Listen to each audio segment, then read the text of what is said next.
98% siswa muda belajar lewat papan interaktif digital. Tari Enggang sambut Presiden Belarus di Istana Merdeka.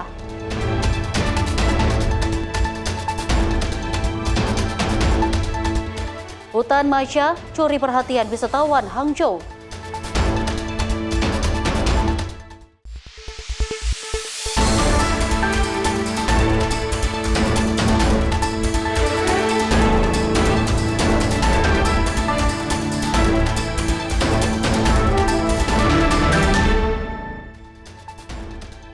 Halo pemirsa, apa kabar? Anda menyaksikan Ruang Redaksi. Sejumlah informasi terpenting dalam sepanjang hari kami rangkum untuk Anda. Bersama saya Dewi Manik, inilah Ruang Redaksi Sinpo TV selengkapnya. Pemirsa, informasi kita awali dari pemanfaatan papan interaktif digital yang memberikan dampak positif dalam proses pembelajaran di sekolah. Sebanyak 98% siswa dilaporkan lebih mudah memahami materi pelajaran melalui penggunaan teknologi tersebut. Transformasi pembelajaran berbasis teknologi terus menunjukkan hasil positif di ruang-ruang kelas Indonesia. Salah satu indikatornya terlihat dari penggunaan papan interaktif digital yang dinilai mampu meningkatkan pemahaman siswa terhadap materi pembelajaran. Kepala Badan Komunikasi Pemerintah RI Muhammad Kodari menyampaikan hal tersebut dalam konferensi pers program Hasil Terbaik Cepat di Jakarta pada Kamis 2 Juli 2026. Evaluasi Kementerian Pendidikan Dasar dan Menengah yang melibatkan ratusan ribu responden menunjukkan 98% siswa mengaku lebih memahami pelajaran melalui penggunaan PID. Sebanyak 99,5% siswa menyatakan bahwa pembelajaran menggunakan PID jauh lebih menarik. Dari sisi guru, mayoritas mulai beralih dari metode pembelajaran yang lebih interaktif dan variatif, serta melaporkan bahwa murid menjadi lebih aktif dan antusias di kelas. Kedepan, pemerintah akan terus memperkuat infrastruktur pendukung, pelatihan guru, serta pengembangan konten digital demi memastikan setiap anak Indonesia mendapatkan akses pendidikan yang berkualitas dan merata. Selain meningkatkan pemahaman, program ini juga membuat proses pembelajaran lebih menarik dan interaktif. Pemerintah berkomitmen memperluas digitalisasi pendidikan melalui penguatan infrastruktur, pelatihan guru, dan pengembangan konten digital agar akses pendidikan berkualitas dapat merata hingga wilayah 3T. Tim redaksi Sinpo TV melaporkan. Pemirsa, pesawat milik PT Associated Mission Aviation atau AMA dengan nomor registrasi PKRCY diduga dibakar KKB di lapangan terbang Kampung Balingga, Distrik Suboham, Kabupaten Yahukimo. Sang pilot dikabarkan tewas dalam insiden tersebut. Inilah rekaman udara yang memperlihatkan pesawat AMA yang dipiloti Kapten Nicholas F. Gisolin terbakar di ujung lapangan terbang Kampung Balingga. Satgas Damai Kartens yang sedang menyelidiki kasus ini menduga kejadian ini dilakukan oleh kelompok kriminal bersenjata. Dari data sementara, pesawat terbang dari Wamena tujuan Balingga dan akan kembali ke Wamena dengan membuat 7 orang penumpang. Kasatgas Humas Ops Damai Kartens Kombes Pol Yusuf Sutejo mengatakan hasil koordinasi dengan maskapai AMA pesawat ini akan kembali ke Wamena. Namun untuk korban dan penumpang masih belum mendapat informasi lebih lanjut. Di pesawat tersebut, berdasarkan kita mencoba melakukan investigasi, berkoordinasi dengan maskapai, sampaikan bahwasannya jalur penerbangannya adalah dari Wamena menuju Balinggama. Dari Wamena, Balinggama balik lagi ke Wamena. Jadi berdasarkan informasi dari video yang beredar yang direkam oleh salah satu pilot maskapai lain yang kebetulan melintas di lokasi, kita konfirmasi dan betul memang kejadian tersebut terjadi. Namun untuk hal-hal lainnya seperti korban dan penumpang yang selamat, kita masih belum mendapatkan informasi lebih lanjut. Sementara KKB Yahukimo pimpinan Elkius Koba dalam video yang dirilis menyebutkan bahwa mereka adalah pelaku penembakan dan pembakaran pesawat AMA. Direncanakan tim gabungan akan diberangkatkan ke lokasi kejadian untuk mengambil bukti-bukti di lapangan dan mengevakuasi korban selamat maupun meninggal. Dengan kejadian ini menambah daftar panjang kekejaman yang dilakukan KKB terhadap warga sipil maupun penerbangan perintis di Papua. Dari Jayapura, Papua, jurnalis Sinpo TV melaporkan. Pemirsa, Korps TNI HBMA berhasil mengevakuasi jenazah pilot pesawat Ama Air yang menjadi korban penembakan di Kabupaten Yahukimo, Papua Pegunungan. Selain melakukan evakuasi, personel TNI juga terus melakukan penyisiran dan juga pengecekan terhadap pelaku penembakan dan pembakaran pesawat.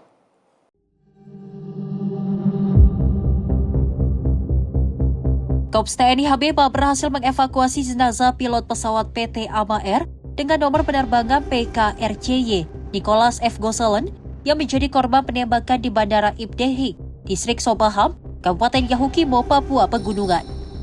Proses evakuasi dilaksanakan melalui operasi khusus perebutan cepat dan Search and Rescue atau SAR taktis yang digelar Korps TNI HBMA untuk mengamankan lokasi kejadian. Operasi tersebut melibatkan 10 personil TNI dengan dukungan 2 helikopter Karakal, mengingat kondisi medan pegunungan yang sulit dijangkau. Selain melakukan evakuasi korban, personil Korps TNI HBMA juga terus melaksanakan penyisiran dan pengecekan terhadap pelaku penembakan serta pembakaran pesawat. Pangkogap Wilhan 3 Letjen TNI Luki Avianto menyampaikan langkah pengamanan dilakukan untuk menjamin keselamatan masyarakat di sekitar lokasi, sekaligus mendukung proses penegakan hukum terhadap para pelaku. Kami berhasil mengevakuasi jenazah almarhum Kapten Pilot Nicholas F. Gosselin yang kemarin ditembak oleh TPNPB OPM di Yahukimo, tepatnya di kampung di Bandara Balinggama, Kabupaten Yahukimo. Harusnya kemarin kalau cuaca bagus kami melaksanakan evakuasi, tetapi teman-teman melihat sendiri bahwa kemarin sampai dengan hari ini cuaca tidak mendukung. Sehingga evakuasi baru bisa dilaksanakan pada pagi hari ini. Dan pertama-tama saya mengucapkan turut berduka cita atas meninggalnya almarhum yang menjalankan tugas untuk memberikan pelayanan kepada masyarakat. Jihan Nabila, Simpo TV melaporkan. Kita beralih dengan informasi lainnya, pemirsa. Gubernur Banten Andra Soni meninjau penanganan kebakaran tempat permosesan akhir Jatiwaringin, Kabupaten Tangerang, Banten pada Kamis 2 Juli 2026. Pemprov Banten juga sudah menurunkan tim dan juga membuat laporan pemantauan dan antisipasi. Gubernur Banten Andra Soni meninjau penanganan kebakaran tempat pemrosesan akhir atau TPA Jatiwaringin, Kecamatan Mauk, Kabupaten Tangerang, Kamis 2 Juli 2026. Gubernur melakukan rapat bersama tim pemadam kebakaran TPA Jatiwaringin yang dipimpin Bupati Tangerang, Maishal Rashid. Menurut Andra Soni, yang perlu diantisipasi saat ini adalah gas metana yang berada di bawah tumpukan. Pemprov Banten juga sudah menurunkan tim dan membuat laporan pemantauan dan antisipasi. 30 tahun terakhir ini yang paling panas dan paling panjang panasnya, sehingga salah satunya menyebabkan terjadinya kebakaran sampah di Jatiwaringin. Nah, kemudian kebakaran ini menyebar ya karena faktor angin menyebar sehingga lebih luas. Tapi alhamdulillah berkat kolaborasi seluruh pihak langsung dipimpin oleh Bapak Bupati secara langsung selama 3 hari berturut-turut. Saya melihat di sana koordinasinya berjalan dengan baik dan upaya pemadaman sedang berlangsung dan diharapkan tidak dalam waktu lama lagi bisa diatasi. Yang perlu kita antisipasi, yang perlu sama-sama kita antisipasi adalah tumpukan sampah tersebut di bawahnya itu mengandung gas, ya karena tumpukan sampah itu pasti ada gas metananya dan ini berpotensi, sehingga saya meminta, tadi saya berdiskusi dengan pihak terkait mengharapkan supaya ada pembatasan ya orang masuk ke wilayah sana dan kemudian terkoordinasi karena sekarang ini seluruh pihak ikut membantu. Salah satunya adalah seluruh kabupaten kota itu sudah mengirimkan Blanwir ya. Andra Soni menekankan para pengelola TPA untuk waspada terhadap kebakaran di musim kemarau yang panas ini. Sebagai informasi, kebakaran TPA Jatiwaringin berstatus tanggap bencana. Penanganan kebakaran turut dibantu oleh helikopter Badan Nasional Penanggulangan Bencana. Pemadaman melibatkan 16 unit armada kebakaran.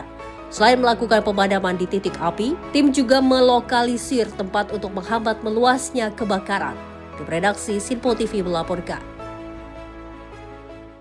Pemirsa, motor milik peziarah di tempat pemakaman umum Raib di gondol pencuri. Aksi 2 pelaku curanmor ini terekam CCTV. Korban melaporkan kejadian ke SPKT Polrestabes Palembang.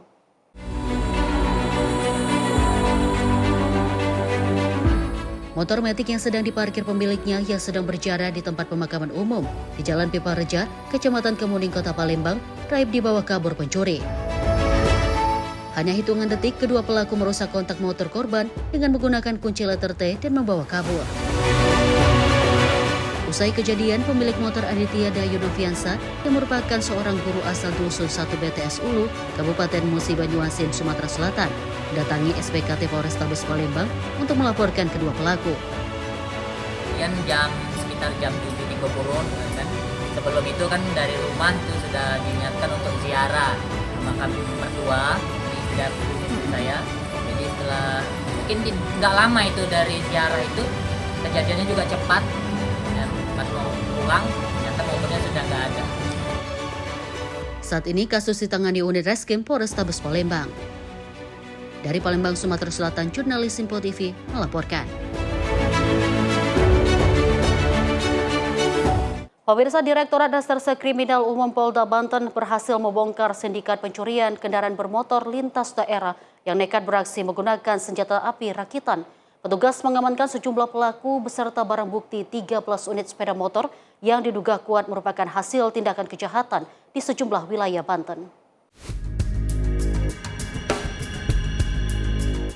Penangkapan terhadap salah satu sindikat pencurian kendaraan bermotor yang mempersenjatai diri dengan senjata api dan senjata tajam ini dilakukan petugas di Reskrimum Polda Banten di wilayah Serang. Dari rekaman video amatir, proses penangkapan dilakukan pada malam hari di rumah salah satu tersangka tanpa adanya perlawanan. Petugas menemukan satu pucuk senjata api rakitan jenis revolver lengkap dengan 2 butir peluru yang disembunyikan tersangka di bagian bawah lemari es. Direktur Reserse Kriminal Umum Polda Banten, Kombes Polisi Dian Setiawan mengatakan, tersangka utama awalnya mengaku hanya beraksi di 4 lokasi berbeda. Namun setelah ditelusuri, wilayah operasi mereka ternyata tersebar di sejumlah wilayah Provinsi Banten. Para tersangka memiliki modus menghilangkan identitas asli kendaraan dengan cara menggerinda nomor rangka serta nomor mesin sebelum dijual. Jadi kalau untuk senpi sendiri, ini adalah milik teman saudara W yang mana diperoleh dengan hasil transaksi tukar dengan motor hasil kejahatan jenis Vario. Terjadi pertukarannya di Lampung, jadi hasil kejahatan ini dibawa ke Lampung, motor tersebut ditukar dengan senpi yang tujuannya pada saat mereka melaksanakan aksi tersebut untuk berjaga-jaga diri. Apabila diketahui masyarakat atau korban, mereka akan mengancam dengan menggunakan senpi tersebut sehingga memudahkan yang bersangkutan untuk meloloskan diri. Polisi masih terus melakukan pengejaran terhadap anggota sindikat lainnya yang identitasnya sudah dikantongi petugas. Dari Serang, Banten, jurnalis Simpo TV melaporkan. Kita lanjut informasi dari tim gabungan Sareskrim Polres Metro Jakarta Selatan. Pemirsa, yang mengamankan seorang penada spesialis motor curian di wilayah Pandeglang, Banten. Dari tangan pelaku disita puluhan motor hasil curian yang dibawa menggunakan truk. Pelaku penada spesialis motor curian telah diamankan Sareskrim Polres Metro Jakarta Selatan. Barang bukti kejahatan berupa 10 motor hasil curian yang ditampung oleh seorang penada berinisial J di wilayah Pandeglang, Banten. Penada berikut motor hasil curian ini diamankan tim gabungan Sareskrim Polres Metro Jakarta Selatan. Pengungkapan kasus ini berdasarkan pengembangan petugas atas diamankannya 2 pelaku curanmor bersenpi di wilayah Taman Sari, Jakarta Barat. Petunjuk tersangka ini yang menampung inisial J. Jadi motor ini didapatkan dari hasil kejahatan yang dilakukan saudara F dan MS. Demikian rekan-rekan. Izin, berarti ini tersangka terduganya ini penada ya? Betul, jadi tersangka ini yang menampung, kemudian ya menjual kembali motor untuk mendapatkan keuntungan. Tentunya pendalaman akan kita lakukan periksa terhadap si saudara J yang baru kita amankan. Guna kepentingan penyelidikan, seluruh pelaku digelandang ke Mapolres Metro Jakarta Selatan. Dari Jakarta, jurnalis Simpo TV melaporkan. Pemirsa, seorang pria di Kecamatan Gunung Pelindung, Kabupaten Lampung Timur, tewas bersimbah darah setelah ditembak di bagian kepala oleh tetangganya sendiri. Peristiwa tragis ini terjadi setelah pelaku emosi terhadap korban yang diminta menyebar undangan hajatan namun tidak dilakukan. Nasib naas dialami Pendi, warga desa Negeri Agung, Kecamatan Gunung Pelindung, Kabupaten Lampung Timur, Lampung. Pendi harus meregang nyawa akibat tidak menyebar undangan hajatan yang diminta tetangganya, Rustam. Korban tewas dengan luka di bagian kepala akibat tembakan senjata api rakitan pelaku. Menurut keterangan saksi mata, pelaku tersulut emosi lantaran undangan yang diminta untuk disebarkan ke kampung tetangga hanya dititipkan korban kepada temannya. Bahwa bahasanya si korban ini adalah diberi tugas membagikan undangan. Dalam membagikan undangan tersebut itu ke desa tetangga. Nah, dari situ undangan tersebut ternyata dititipkan lagi oleh korban. Setelah itu ditanya pelaku selaku yang memang tuan rumah yang akan hajatan tersebut, ditanya undangannya sudah dibagikan atau belum. Bahasanya udah, tapi dititipkan. Nah, jadi emosinya mungkin dari situ betul emosinya. Jenazah korban saat ini telah dibawa ke Rumah Sakit Bayangkara Polda Lampung untuk dilakukan autopsi.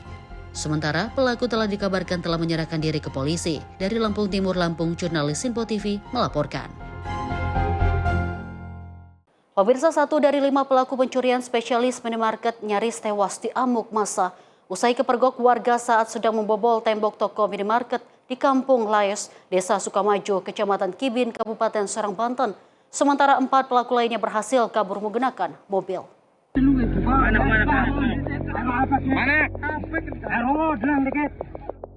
Warga mengamuk sejadinya saat menangkap 1 pelaku percobaan pencurian di area persawahan Kampung Laes, Desa Sukamaju, Kecamatan Kibin, Kabupaten Serang, Banten. Pukulan masuk ke kepala dan tubuh pelaku yang tertangkap tanpa ampun. Pelaku yang mengaku sebagai warga Indramayu, Jawa Barat ini mengalami luka yang cukup parah dan akhirnya dibawa petugas ke Puskesmas Cikande guna perawatan medis. Petugas kepolisian dari Polsek Cikande mengamankan pelaku dari amuk massa. Petugas juga menyita barang bukti berupa berbagai alat berkakas besi yang digunakan untuk membobol tembok toko internasional tersebut. Sekitar jam setengah satu. Itu posisinya sepi ya, kosong? Iya, kosong. Di dalam nggak ada orang? Nggak ada orang. Apa aja yang sempat kambil atau gimana? Nggak ada yang kambil. Oh, apa kondisi yang terakhir dibobol dong ya? Dibobol? Iya, dibobol. Kini, petugas unit reskrim Polsek Cikande masih terus melakukan pengejaran terhadap 4 pelaku lainnya yang identitasnya sudah dikantongi petugas di lapangan. Awalnya percobaan pencurian dan pemberatan ini terjadi di Kampung Laes, Desa Sukamaju, Kecamatan Kibin, bermula dari keterangan dari saksi bahwa adanya suara dentuman terdengar di pinggir Indomaret, ya kan? Kemudian saksi mengecek ke TKP tersebut, kemudian berteriak. Akhirnya 1 diamankan pelaku berinisial K, kemudian 4 sedang dilakukan pengejaran. Atas perbuatan nekatnya, pelaku yang tertangkap kini dijerat pasal 363 KUHP tentang pencurian dengan pemberatan dengan ancaman hukuman pidana di atas 5 tahun penjara. Dari Serang, Banten, jurnalis Sinpo TV melaporkan.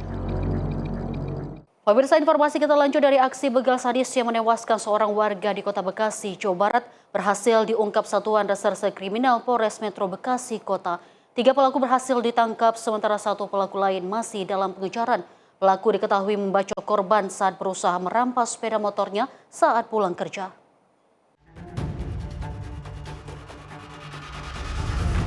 Inilah rekaman CCTV saat detik-detik aksi begal yang terjadi di Gang Bitung, Kampung Pabuaran, Kota Bekasi, Jawa Barat. Dalam rekaman terlihat korban dihadang 2 pelaku yang berniat merampas sepeda motor miliknya. Peristiwa terjadi pada Sabtu 27 Juni 2026, sekitar pukul 2 dini hari. Korban berinisial DTL, usia 47 tahun, baru saja keluar dari rumah kakaknya yang hendak pulang mengendarai sepeda motor. Korban berupaya melakukan perlawanan dan mempertahankan kunci sepeda motor. Namun salah satu pelaku langsung menghunuskan celurit dan membacok korban berulang kali hingga meninggal dunia.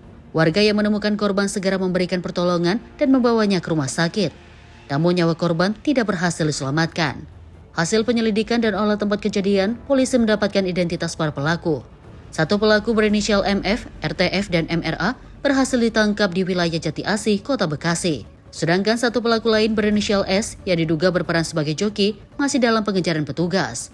Jadi awal ceritanya bahwasannya korban ini dia memang selama ini bekerja sebagai pengemudi online, kemudian kendaraannya ini diparkirkan di tempat saudaranya tidak jauh dari lokasi, kemudian yang bersangkutan pulang ke rumah menggunakan sepeda motor yang juga diparkir di tempat saudaranya. Setelah yang bersangkutan keluar dari rumah, kemudian tidak begitu lama dia dicegat oleh 2 orang berboncengan, kemudian yang bersangkutan sempat melakukan perlawanan dan oleh pelaku saudara MF ini terkena sabetan dari celurit yang dia pegang mengakibatkan pendarahan dan kemudian korban meninggal di rumah sakit. Kemudian kita dari Polres melakukan pelacakan terhadap pelaku dan alhamdulillah bisa diungkap. Saudara MF ini tertangkap di daerah Jati Asih, kemudian saudara RTF di Bojangkulur, Bogor, kemudian juga satu lagi saudara MRA juga ditangkap di sana. Dari tangan tersangka, polisi menyita 2 bilah celurit, 1 jaket warna hitam, dan 1 unit sepeda motor Honda Beat Street yang digunakan saat beraksi. Atas perbuatannya, para pelaku dijerat pasal 479 ayat 4 Undang-Undang Nomor 1 Tahun 2023 tentang Kitab Undang-Undang Hukum Pidana tentang pencurian dengan kekerasan yang mengakibatkan korban meninggal dunia. Dari Bekasi, Jawa Barat, jurnalis Sinpo TV melaporkan. Pemirsa, pemerintah targetkan 16.557.000 sekolah terkoneksi internet 2026. Informasinya usai jeda berikut ini. Tetaplah bersama kami di Sinpo TV.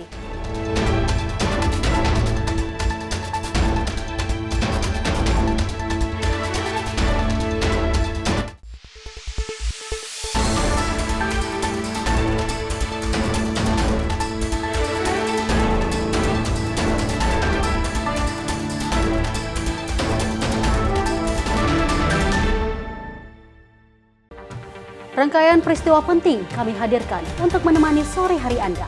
Regulasi penyiaran yang dinilai Peringatan Bastille Day di Play, Pramono menegaskan Pemprov DKI dalam keadaan selamat di atas. Mengabarkan berita yang relevan dengan kondisi hari ini sebagai rujukan informasi menjelang malam tiba. Yang menyelundupkan kokain yang Menteri Pertanian menyampaikan tindak pidana perampokan dan pembunuhan. Lakukan langkah pengawasan secara langsung. Jangan lewatkan dalam Menyapa Indonesia Petang setiap hari hanya di Sinpo TV.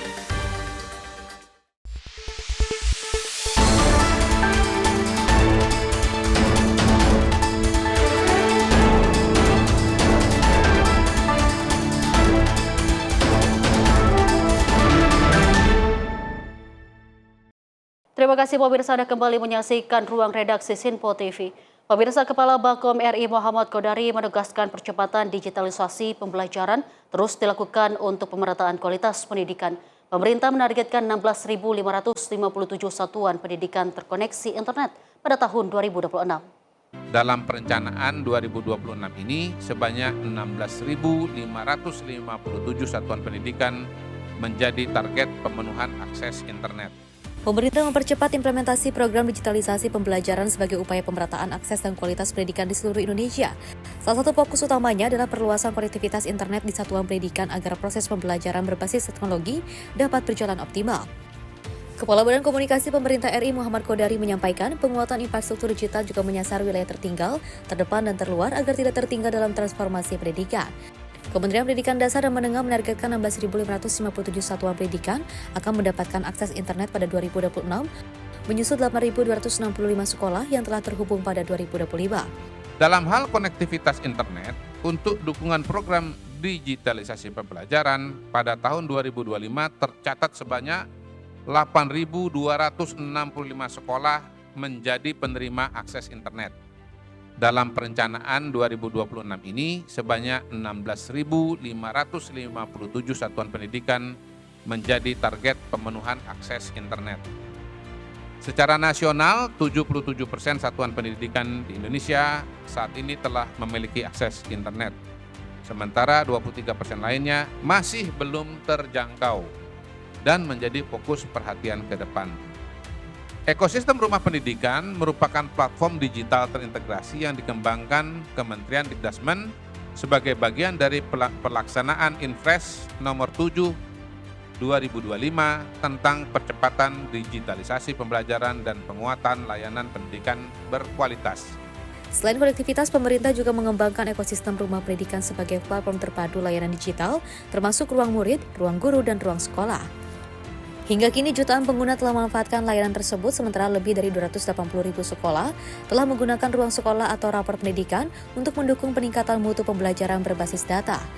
Melalui integrasi berbagai layanan pendidikan digital, termasuk bergabungnya ruang GTK ke dalam rumah pendidikan sejak Juni 2026, platform ini dirancang untuk menghadirkan layanan pendidikan yang lebih mudah diakses, terpadu, dan efisien bagi seluruh pemangku kepentingan pendidikan.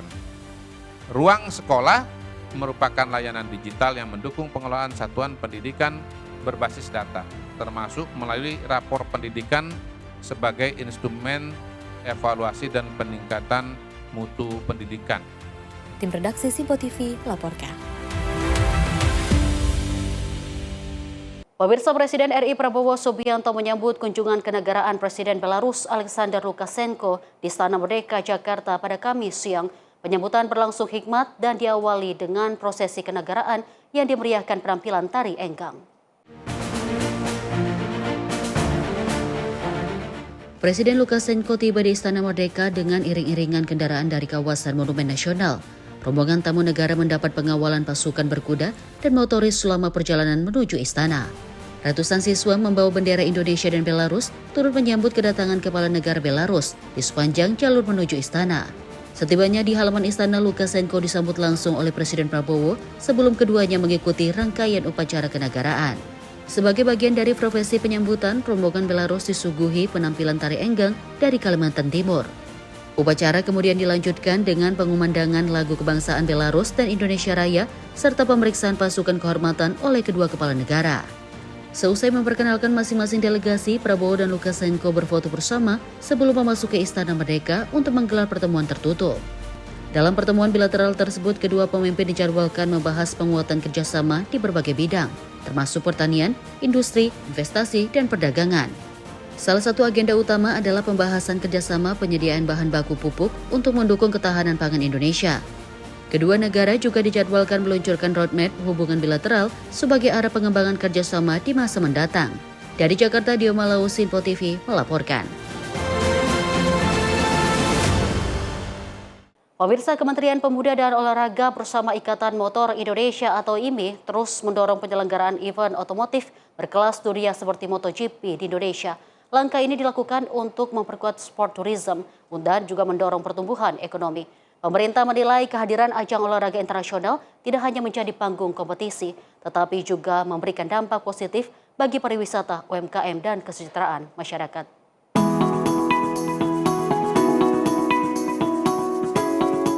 Kementerian Pemuda dan Olahraga bersama Ikatan Motor Indonesia terus mendorong penyelenggaraan event otomotif berstandar internasional di tanah air, salah satunya MotoGP. Kehadiran ajang balap dunia ini dinilai mampu menarik wisatawan domestik maupun mancanegara, sekaligus menggerakkan perekonomian daerah melalui peningkatan aktivitas pariwisata dan usaha mikro, kecil, dan menengah. Selain memberikan dampak ekonomi, penyelenggaraan event internasional juga diharapkan membuka lapangan kerja serta mendorong lahirnya pembalap Indonesia yang mampu berprestasi di tingkat dunia. Upaya ini sejalan dengan arahan Presiden Prabowo Subianto yang menempatkan sport tourism sebagai salah satu penggerak ekonomi nasional dan daerah melalui penyelenggaraan event olahraga berkualitas.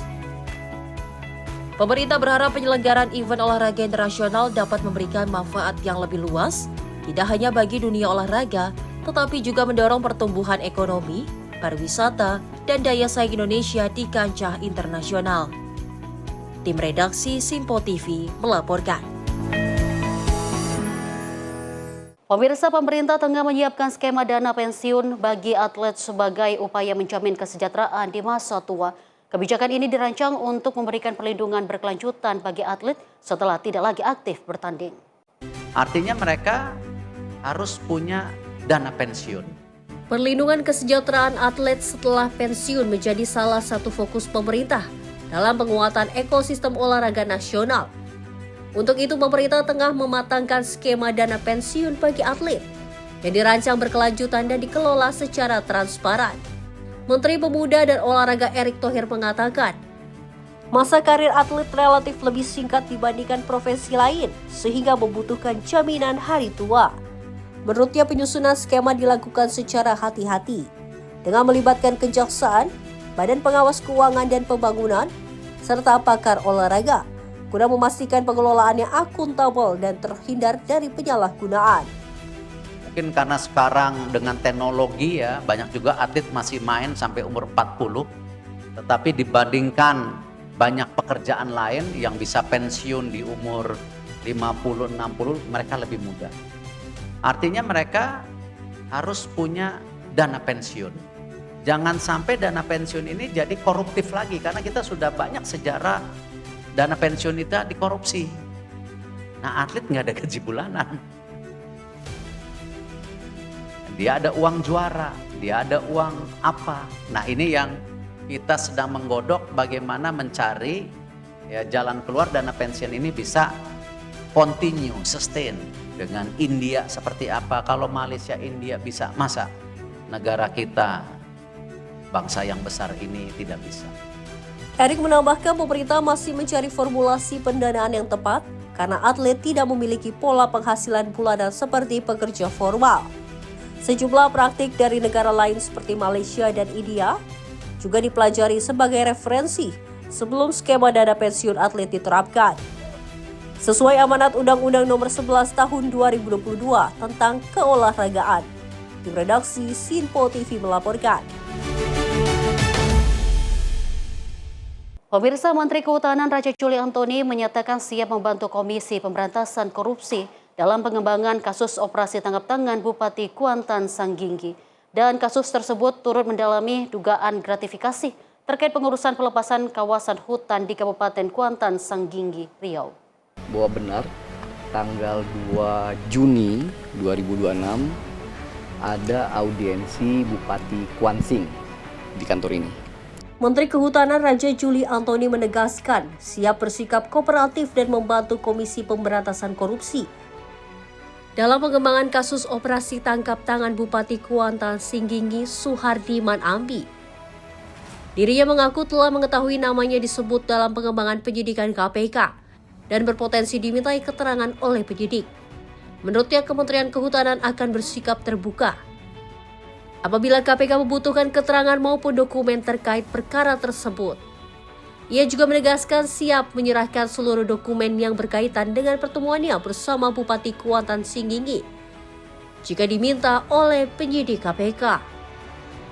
Kami dari Kementerian Kehutanan, terutama saya sebagai Menteri Kehutanan, mendukung penuh segala upaya pemberantasan korupsi di Republik ini. Tentu kami akan membantu KPK, akan kooperatif ya. Dan termasuk pertemuan pagi hari ini adalah inisiatif pribadi saya, itikat baik saya untuk membantu proses penegakan hukum dan pemberantasan korupsi ini. Bahwa benar tanggal 2 Juni 2026 ada audiensi Bupati Kuansing di kantor ini. Ini audiensi yang terbuka. Bupatinya mengirim surat resmi, dipublis di media sosial, saya maupun kementerian, dan ada daftar hadir, ada notulensi. Jadi kalau suatu saat pihak KPK memerlukan, atau bahkan kami akan proaktif juga menyerahkan apa yang saya sebutkan tadi. Dalam audiensi itu, ternyata Bapak Bupati Kuansing meninggalkan amplop yang ditutup dengan map. Ya. Dan ketika beliau pergi, saya baru sadar, dan saya langsung meminta ajudan saya untuk mengembalikan amplop tersebut. Saya tidak tahu isinya apa, tapi saya merasa tidak memiliki hak terhadap amplop tersebut. Dan saya minta ajudan saya untuk mengembalikan amplop tersebut. Dari Jakarta, Jihan Nabila Azizul Hakim, Sinpo TV melaporkan. Pemirsa, Mendagri Tito Karnavian sekaligus Kasatgas Percepatan Rehabilitasi dan Rekonstruksi Pasca Bencana Sumatera mendukung penggunaan dana siap pakai Badan Nasional Penanggulangan Bencana.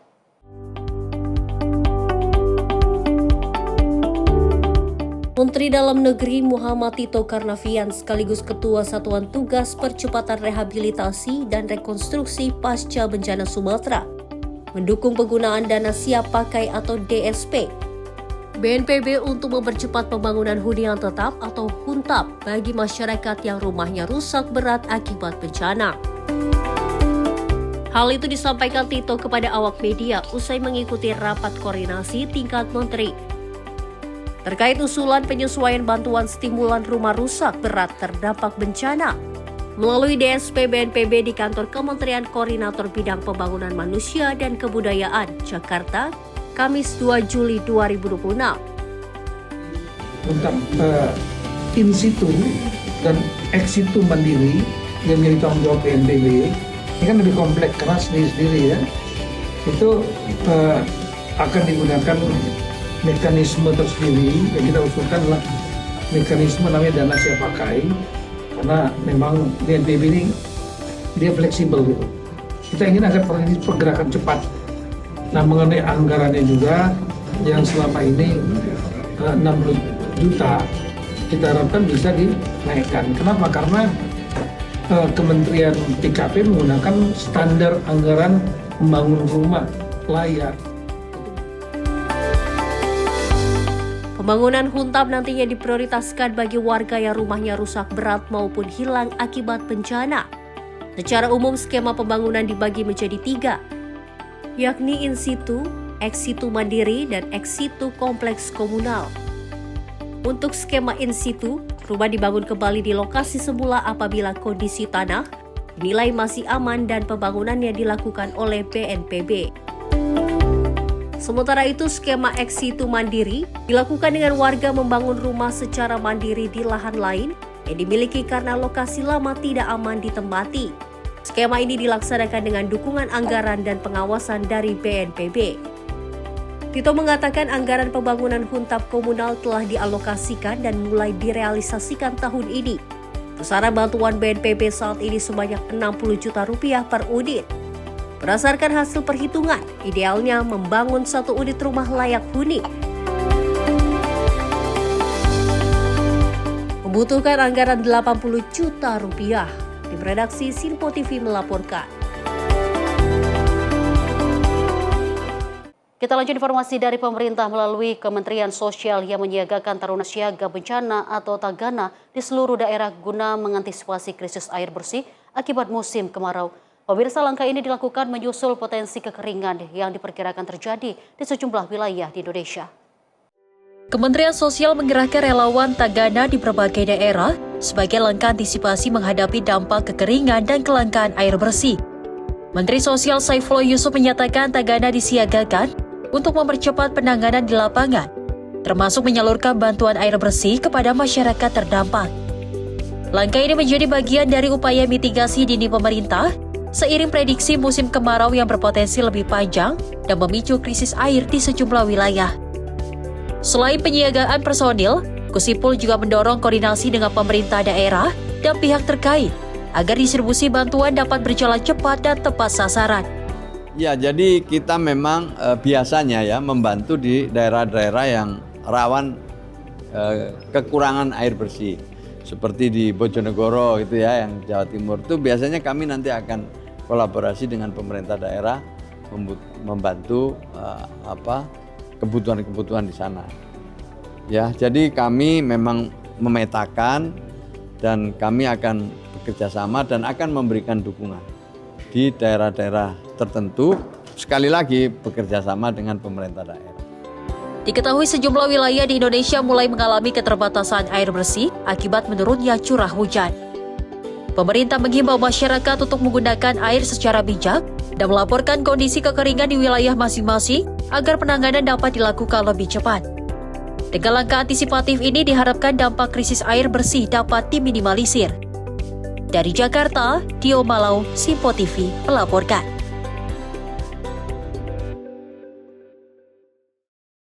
Pemirsa, Kemendikbudristek dan Pertamina terus memperkuat sinergi dalam mendukung pembangunan sektor energi Indonesia. Hal tersebut diimplementasikan melalui kolaborasi yang mencakup riset, pengembangan energi baru, dan juga terbarukan, serta peningkatan kualitas sumber daya manusia.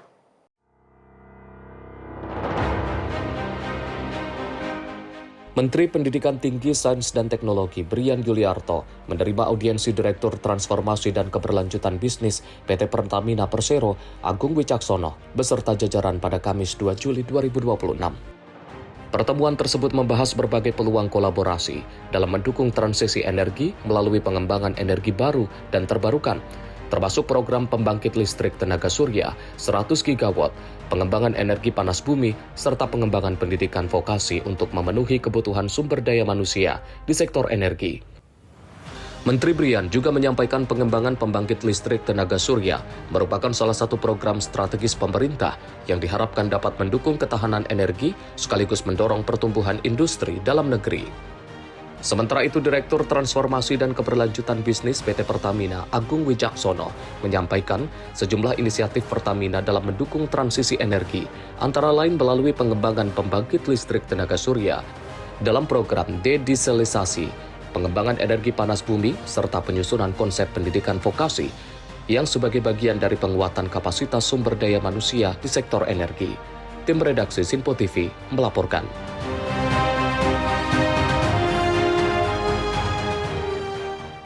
Kita lanjut informasi dari Kementerian Kesehatan bersama para pemangku kepentingan nasional dan internasional meluncurkan The Lancet Regional Health Western Pacific Commission.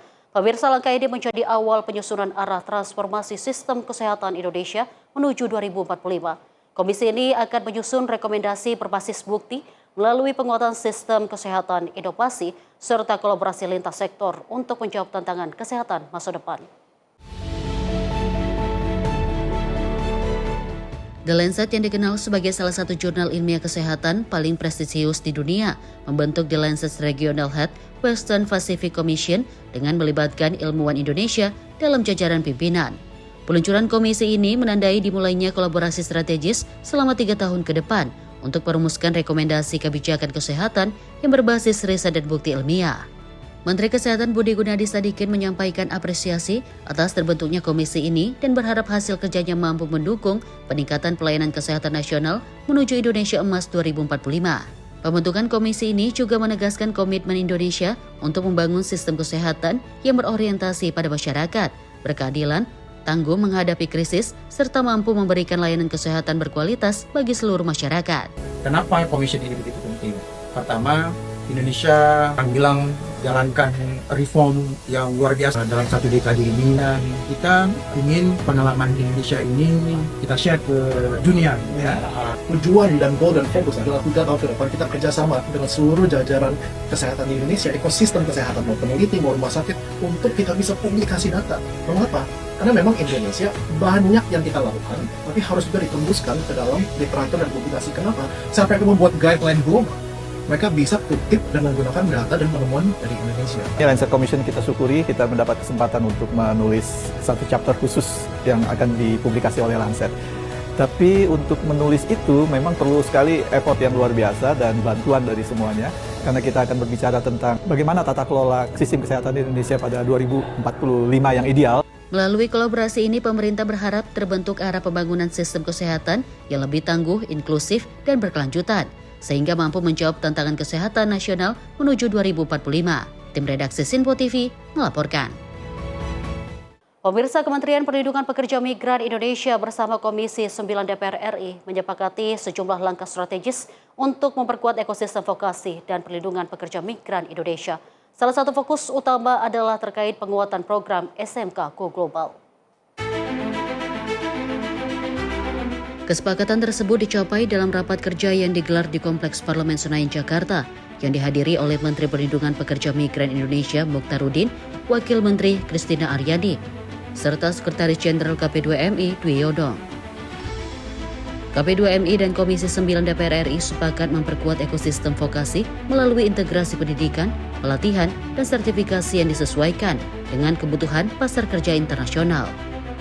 Melalui program SMK Go Global, pemerintah menargetkan penyiapan tenaga kerja pada berbagai sektor prioritas dengan tetap mengutamakan legalitas, perlindungan, dan kesejahteraan pekerja migran Indonesia.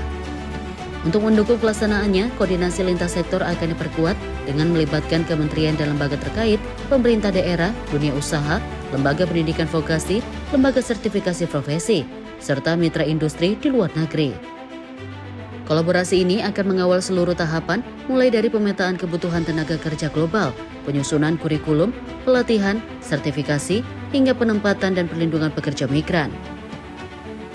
Program SMK Go Global juga akan menerapkan sistem tata kelola yang terukur, akuntabel, dan berbasis kebutuhan real pasar kerja internasional. Nah, program SMK Global tidak hanya berfokus pada peningkatan kompetensi calon pekerja migran, ya, tetapi juga merupakan bagian dari gerakan, ya, migran aman yang mencakup siklus daripada perlindungan. Jadi SMK Global ini merupakan bagian daripada gerakan nasional migran aman dari hulu sampai ke hilir. Mulai dari tahap sebelum penempatan, kemudian ketika bekerja, dan hingga kembali ke Indonesia.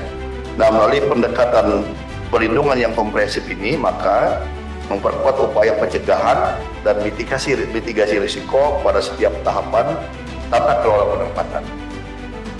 Selain peningkatan kompetensi, program ini turut menguatkan layanan pengaduan, bantuan hukum, serta program pemberdayaan bagi pekerja migran yang telah kembali ke tanah air.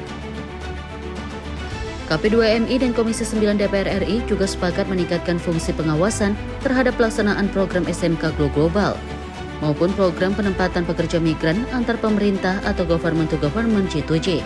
Tim redaksi Sinpo TV melaporkan. Pemirsa, Menteri Koordinator Bidang Pangan Zulkifli Hasan berbagi pengalaman kepemimpinan dalam Seminar Nasional Lemhanas RI. Di hadapan para calon pemimpin bangsa, ia menekankan pentingnya kebijakan yang berpihak kepada rakyat.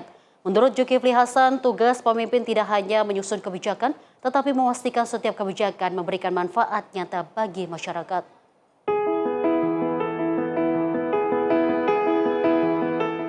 Dalam Seminar Nasional Lemhanas RI, Menteri Koordinator Bidang Pangan Zulkifli Hasan membagikan pengalamannya selama menjalankan tugas di pemerintahan.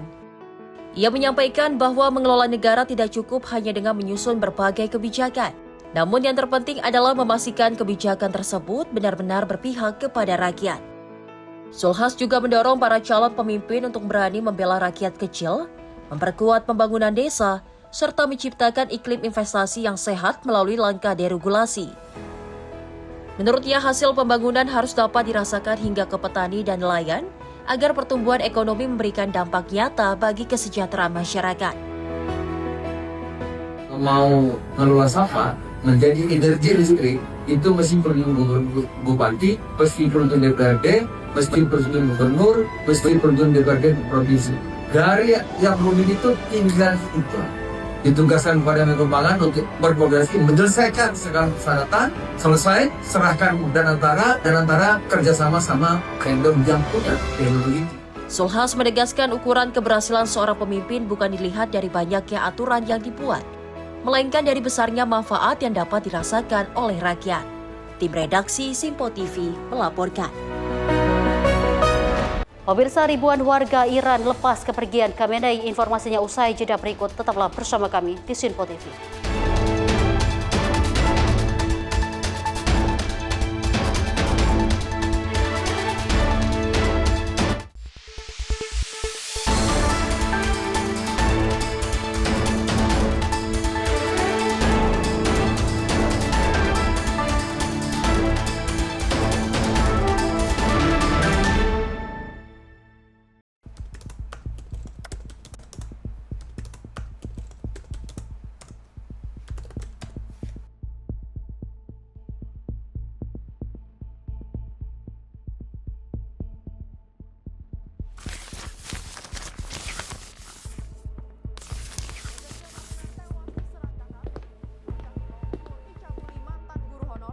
Viral maling bobol rumah di siang hari. Polisi bongkar peredaran narkoba jaringan internasional. Dugaan pembunuhan mayat dalam drum belum terungkap. Lagi, lansia tewas dengan penuh luka bacok. mengaku tidak dinafkahi suami, seorang ibu bunuh anak kandung. Treskrim Polres Goa mengepung rumah terduga pelaku pencurian di Desa Bontoala, Kecamatan Palangga Sally, saat akan standby. diamankan. 3, 2, 1. Di balik setiap peristiwa selalu ada fakta yang tersembunyi. Saksikan catatan kriminal setiap Senin hingga Jumat hanya di Simpo TV.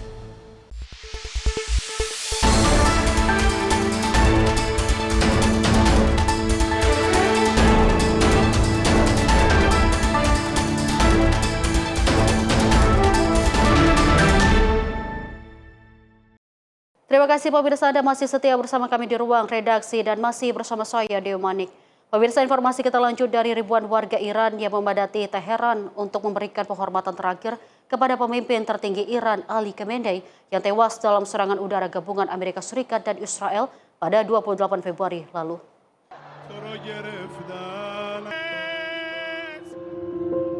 Rekaman video menunjukkan peti jenazah Ali Khamenei dipajang di reruntuhan Imam Khomeini Husainiyah diiringi lantunan doa dan seruan dari ribuan pelayat yang datang memberikan penghormatan terakhir.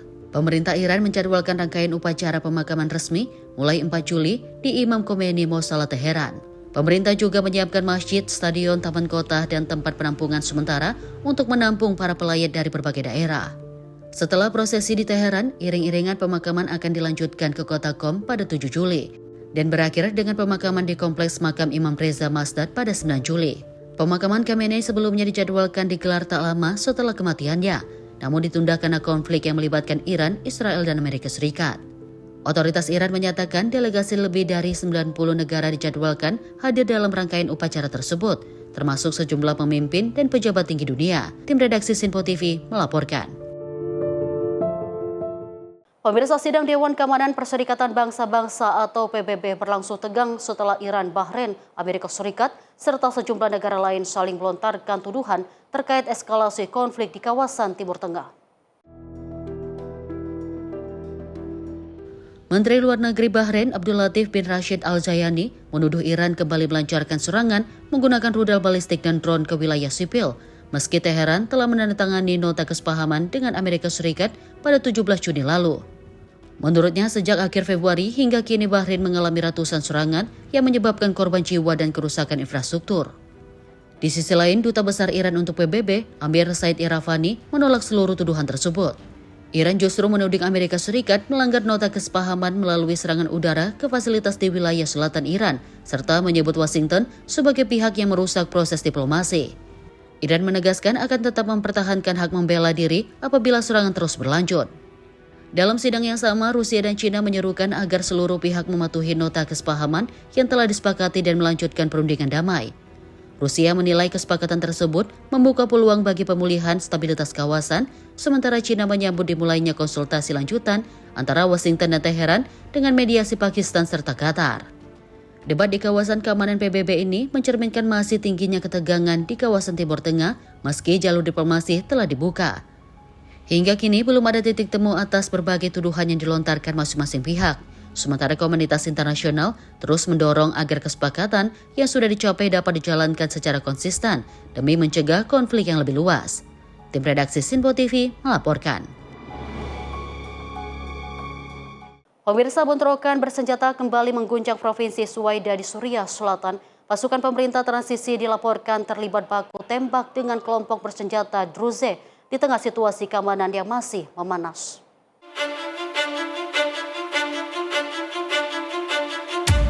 Rekaman video yang direkam pada dini hari memperlihatkan kilatan tembakan memecah langit malam, disertai rentetan suara baku tembak yang terdengar dari berbagai arah di wilayah Suwaida. Konflik terbaru ini menambah panjang daftar kekerasan yang terjadi di provinsi tersebut. Dalam beberapa waktu terakhir, Suwaida menjadi titik panas pertikaian yang melibatkan kelompok Druze, suku Baduy, serta pasukan pemerintah transisi Suriah. Hingga kini belum ada laporan resmi mengenai jumlah korban jiwa maupun tingkat kerusakan akibat bentrokan tersebut. Situasi keamanan di kawasan itu dilaporkan masih tegang dan terus dipantau oleh pihak berwenang. Perserikatan Bangsa-Bangsa menyatakan upaya perdamaian yang diluncurkan sejak September tahun lalu untuk memperbaiki hubungan antara kelompok Druze, suku Baduy, dan pemerintah hingga saat ini belum menunjukkan perkembangan yang berarti. Tim redaksi Sinpo TV melaporkan.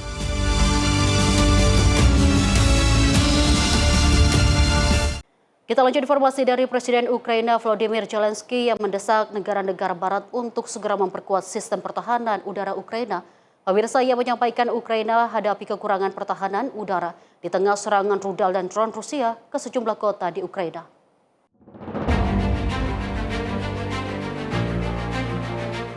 Dalam pidato terbarunya, Presiden Volodymyr Zelensky menyatakan Ukraina saat ini mengalami kekurangan sistem pertahanan anti-rudal balistik. Menurutnya, kebutuhan akan sistem pertahanan udara menjadi semakin mendesak untuk melindungi kota-kota Ukraina dari serangan Rusia. Zelensky meminta Amerika Serikat dan negara-negara Eropa meningkatkan dukungan melalui pengiriman sistem pertahanan tambahan. Ia juga menyerukan pengembangan kapasitas produksi sistem pertahanan dan rudal di Eropa agar kawasan tersebut memiliki kemampuan yang lebih mandiri dalam menghadapi ancaman keamanan. Jelang KTT NATO dalam beberapa hari ke depan, Zelensky berharap isu pertahanan udara menjadi salah satu agenda utama pembahasan. Presiden Ukraina juga mengungkapkan bahwa Kiev telah lama berdiskusi dengan Washington terkait kemungkinan lisensi produksi sistem Patriot dan meningkatkan produksi rudal pertahanan di Eropa. Pernyataan itu muncul setelah Rusia melancarkan salah satu serangan udara terbesar sejak perang dimulai. Menurut otoritas Ukraina, lebih dari 570 rudal dan drone ditembakkan dalam serangan yang berlangsung sepanjang malam dan menyebabkan sedikitnya 22 orang tewas. Sementara itu, Kementerian Pertahanan Rusia menyatakan serangan tersebut menargetkan fasilitas industri militer, infrastruktur energi, pabrik penerbangan, dan pusat logistik milik Ukraina. Moskow menegaskan operasi itu dilakukan sebagai balasan atas serangan yang disebutnya menargetkan infrastruktur sipil di wilayah Rusia. Tim redaksi Sinpo TV melaporkan.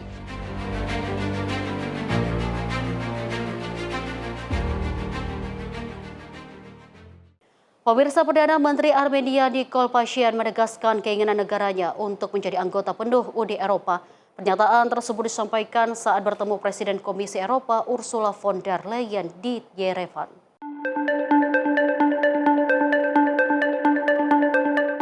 Perdana Menteri Armenia Nikol Pashinyan menyatakan bahwa langkah utama yang harus ditempuh Armenia adalah memenuhi seluruh standar dan ketentuan yang ditetapkan Uni Eropa. Menurutnya, kepatuhan penuh terhadap standar Uni Eropa akan menjadi fondasi penting bagi Armenia untuk mewujudkan keanggotaan penuh di blok tersebut. Pashinyan menegaskan bahwa pemerintahnya telah menetapkan arah strategis yang jelas untuk mendekatkan Armenia dengan Uni Eropa.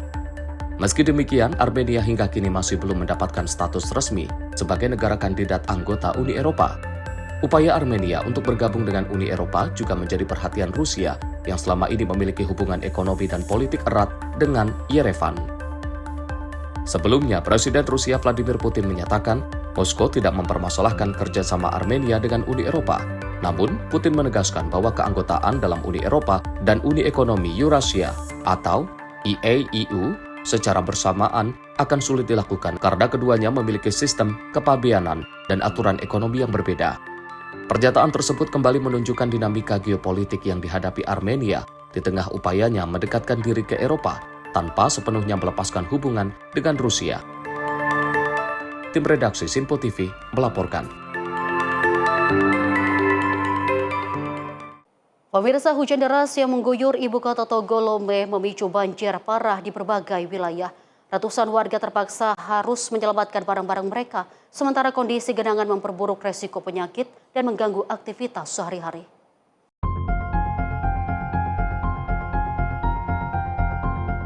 Rekaman video memperlihatkan warga mengangkut perabotan dan barang berharga melintasi genangan air, sementara kendaraan berusaha melintasi jalan-jalan yang terendam. Sejumlah warga mengaku rumah mereka terendam hingga ke dalam kamar tidur, membuat mereka semakin kesulitan menjalani kehidupan sehari-hari, termasuk untuk memenuhi kebutuhan pokok. Genangan air yang tertahan di dalam rumah juga memicu kekhawatiran akan munculnya serangga dan penyakit, sehingga meningkatkan resiko gangguan kesehatan bagi warga. Menurut pengamat lingkungan dari Eco Impact, banjir berulang di Lomé disebabkan oleh kombinasi curah hujan ekstrim, meluapnya sungai, serta infrastruktur drainase yang belum memadai. Penanganan jangka panjang dinilai merupakan kepatuhan terhadap tata ruang, termasuk menghindari pembangunan di jalur aliran air dan bantaran sungai. Sejak akhir pekan lalu, hujan lebat telah merendam sejumlah kawasan di Lome, termasuk Adakpame dan Akodesewa. Pemerintah Togo pun telah mengaktifkan Rencana Nasional Tanggap Darurat atau ORSEK pada 29 Juni dengan tim darurat diterjunkan untuk menangani dampak banjir di berbagai wilayah. Tim redaksi Simpo TV melaporkan.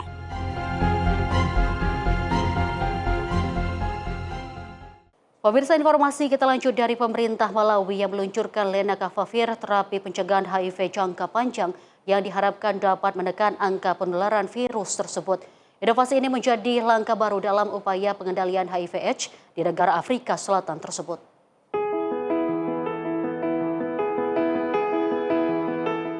Peluncuran Lenacapavir digelar di ibu kota Lilongwe dan ditandai dengan serah terima simbolis serta kegiatan edukasi dan tes HIV bagi masyarakat.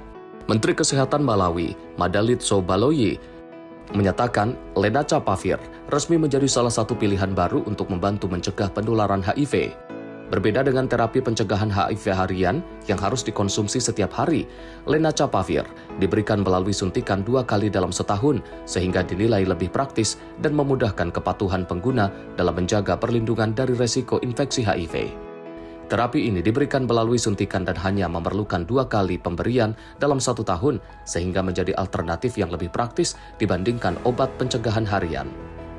Pejabat Kedutaan Besar Amerika Serikat di Malawi, Jonathan Fisher, menyebut Lenacapavir sebagai salah satu kemajuan terbesar dalam pencegahan HIV dalam beberapa dekade terakhir.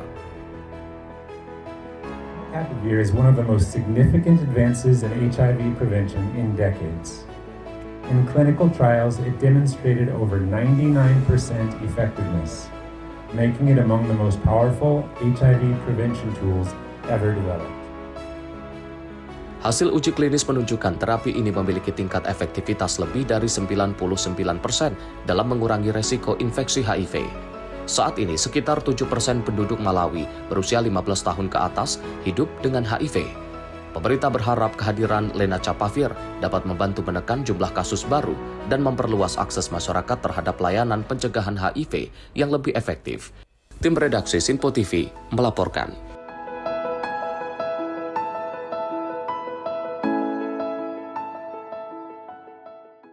Pemirsa, kita beralih dengan informasi lainnya dari Kebun Binatang dan Akuarium Madrid yang menerapkan berbagai langkah khusus untuk melindungi satwa dari gelombang panas ekstrim. Mulai dari menyajikan es buah, penyemprotan air, hingga menyediakan kolam dan ruang berpendingin. Rekaman memperlihatkan panda raksasa dan seekor orangutan menikmati kue es berisi aneka buah serta semangka untuk membantu menurunkan suhu tubuh di tengah cuaca panas. Perawat panda, Maria Alvaro, menjelaskan es khusus tersebut dibuat dari semangka, apel, anggur, labu, dan daun bambu. Menurutnya, menu itu menjadi salah satu cara menjaga kondisi panda tetap nyaman selama musim panas. Selama gelombang panas berlangsung, panda juga dapat memanfaatkan berbagai fasilitas pendingin, mulai dari kolam berendam, semprotan air, hingga kandang berpendingin udara untuk mengurangi dampak suhu tinggi.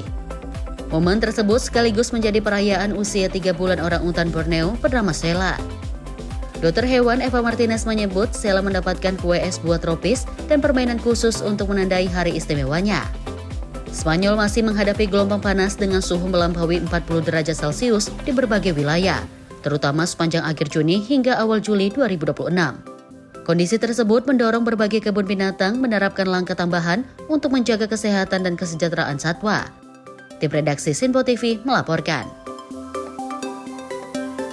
Pemirsa, sebuah fenomena alam unik menjadi daya tarik wisata di kota Hangzhou, Tiongkok Timur. Danau Qingshan ini menampilkan pemandangan hutan air berwarna hijau pekat yang dijuluki warga setempat sebagai hutan maca.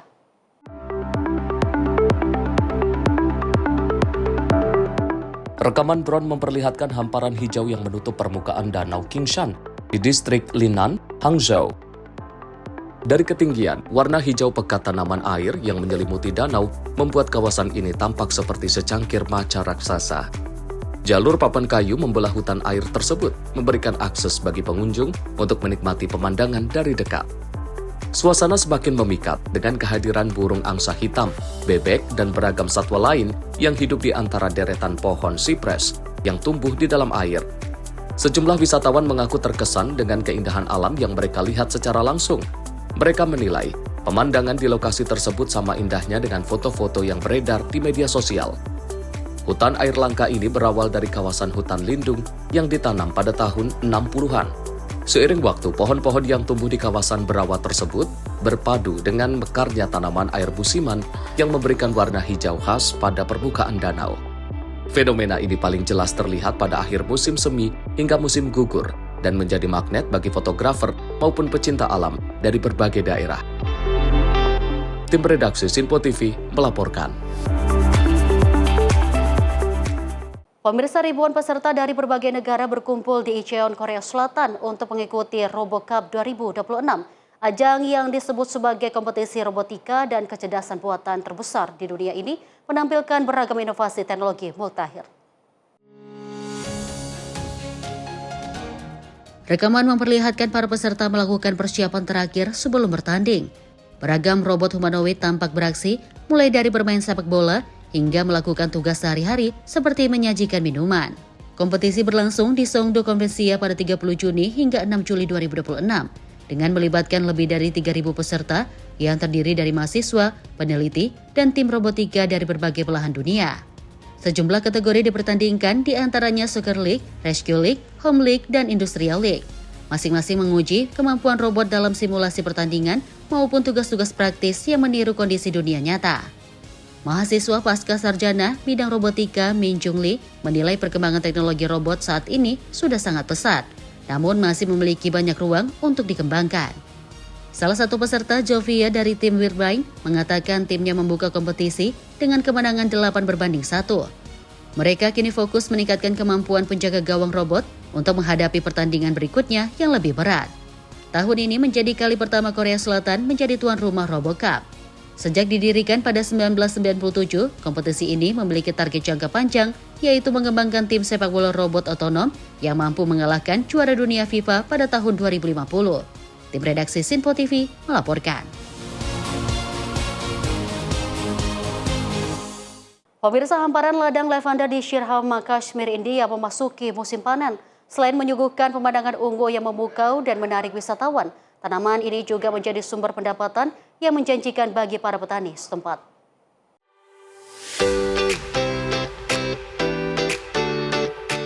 Rekaman video memperlihatkan para pekerja memanen bunga lavender secara manual sebelum hasil panen diangkut ke fasilitas pengolahan. Musim panen bertepatan dengan masa mekarnya bunga lavender, mengubah kawasan Shirhama menjadi lautan warna ungu yang memikat para wisatawan dan penggemar fotografi. Menurut para petani, budidaya lavender telah memberikan sumber pendapatan yang lebih stabil dan berkelanjutan bagi masyarakat. Lavender memiliki nilai ekonomi tinggi karena digunakan sebagai bahan baku pembuatan minyak atsiri, parfum, sabun, kosmetik, hingga berbagai produk aromaterapi dan herbal. Hasil panen yang diolah menjadi produk bernilai tambah dinilai mampu meningkatkan taraf hidup para petani dari tahun ke tahun.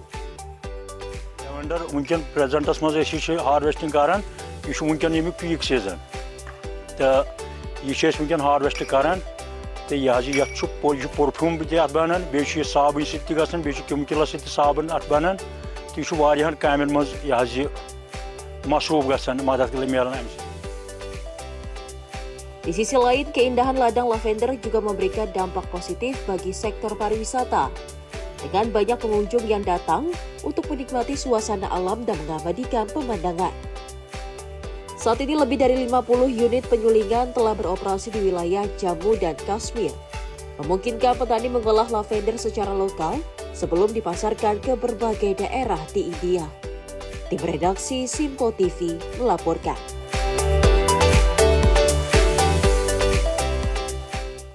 Pemirsa, resmi Persib datangkan bek timnas Sandy Walsh. Informasinya usai jeda berikut ini. Tetaplah bersama kami di Sinpo TV.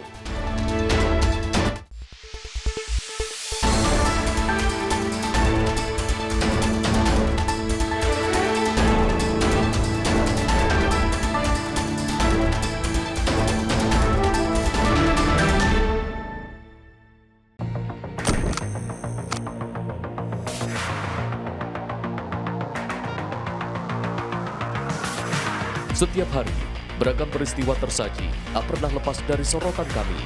Kami hadirkan isu-isu terpilih yang paling aktual, penting, dan menjadi perhatian publik. Di tengah dinamika kebijakan yang terus bergerak, fakta dan data menjadi kunci dalam melihat realitas secara jernih. Menyajikan informasi mendalam, didukung analisis ahli untuk pemahaman yang lebih utuh. Sorotan utama hanya di Sinpo TV.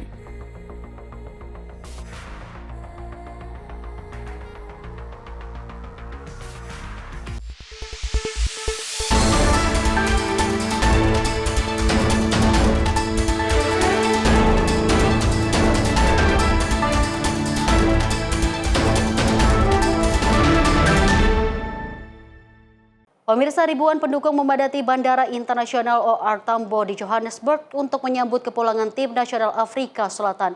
Meski gagal melaju lebih jauh, Bafana berhasil mencatatkan prestasi terbaik sepanjang sejarah mereka di Piala Dunia FIFA.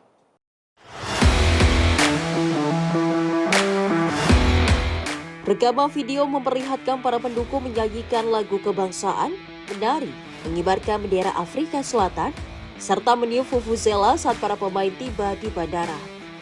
Suasana penuh haru dan kebanggaan menyambut tim yang berhasil menembus babak 32 besar Piala Dunia FIFA 2026 menjadi pencapaian terbaik dalam sejarah sepak bola Afrika Selatan. Menteri Olahraga Afrika Selatan Gayton McKenzie memberikan apresiasi kepada pelatih Hugo Broos yang dinilai berhasil mengubah wajah dan mengembalikan daya saing tim nasional. When Hugo Broos took over this team, we were a joke. People were laughing at Bafana before Hugo Broos. Hugo Broos came and he changed how they view Bafana. Hugo Broos took us to the last 32. So can we all give Hugo Broos a big hand of applause? Selanjutnya, menurut pelatih Hugo Broos, keberhasilan menembus fase gugur merupakan hasil dari kerja keras seluruh tim dan menjadi milestone bersejarah bagi sepak bola Afrika Selatan. Everybody hoped and wanted just one thing, and it is writing history. And the team wrote history. We were qualified for the second round. It never happens in African football, South African football. Sementara itu, sang kapten Ron Wens Williams juga menyampaikan terima kasih kepada seluruh pendukung yang terus memberikan dukungan sepanjang perjalanan tim di Piala Dunia. A wonderful journey, an amazing journey. When we sit back and we look how far we've come as a team, especially with Coach Hugo, we can be proud. After the amazing achievement we had at the World Cup now, I think that was a cherry on the top, because we've been doing extremely good work. And yeah, we're just proud and happy that the country is happy. Perjalanan Afrika Selatan berakhir setelah takluk dari Kanada di babak 32 besar. Meski demikian, penampilan Bafana dinilai telah membuka lembaran baru dan menumbuhkan harapan bagi masa depan sepak bola nasional. Tim redaksi Sinpo TV melaporkan.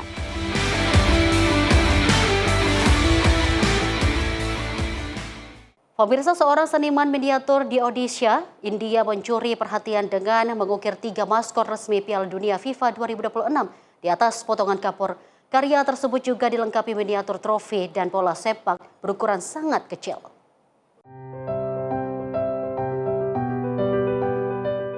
Rekaman memperlihatkan seniman bernama Reddy mengukir dengan mewarnai miniatur maskot dengan penuh ketelitian sebelum akhirnya memperlihatkan hasil karyanya kepada publik. Menurut Reddy, karya tersebut dibuat untuk merayakan semangat persatuan 3 negara tuan rumah, yaitu Meksiko, Amerika Serikat, dan Kanada yang bersama-sama menyelenggarakan Piala Dunia 2026. Seluruh miniatur dibuat dari bahan kapur, trofi berukuran 1 cm, bola sepak berdiameter hanya 0,5 mm, sementara masing-masing maskot memiliki tinggi 3 cm. Reddy menyelesaikan seluruh karya tersebut dalam waktu 2 hari di sela aktivitas pekerjaannya. Reddy mengaku namanya pernah tercatat dalam Guinness World Record berkat karya sendok kayu terkecil di dunia berukuran 1,13 mm. Ia juga dikenal rutin membuat karya miniatur untuk memperingati berbagai peristiwa besar di bidang olahraga dan nasional. Sebelumnya, FIFA resmi memperkenalkan 3 maskot Piala Dunia 2026, yaitu Maple Sea Moose mewakili Kanada, Zayu si Jaguar mewakili Meksiko, dan Klas si Elang Botak mewakili Amerika Serikat. Tim redaksi Sinpo TV melaporkan.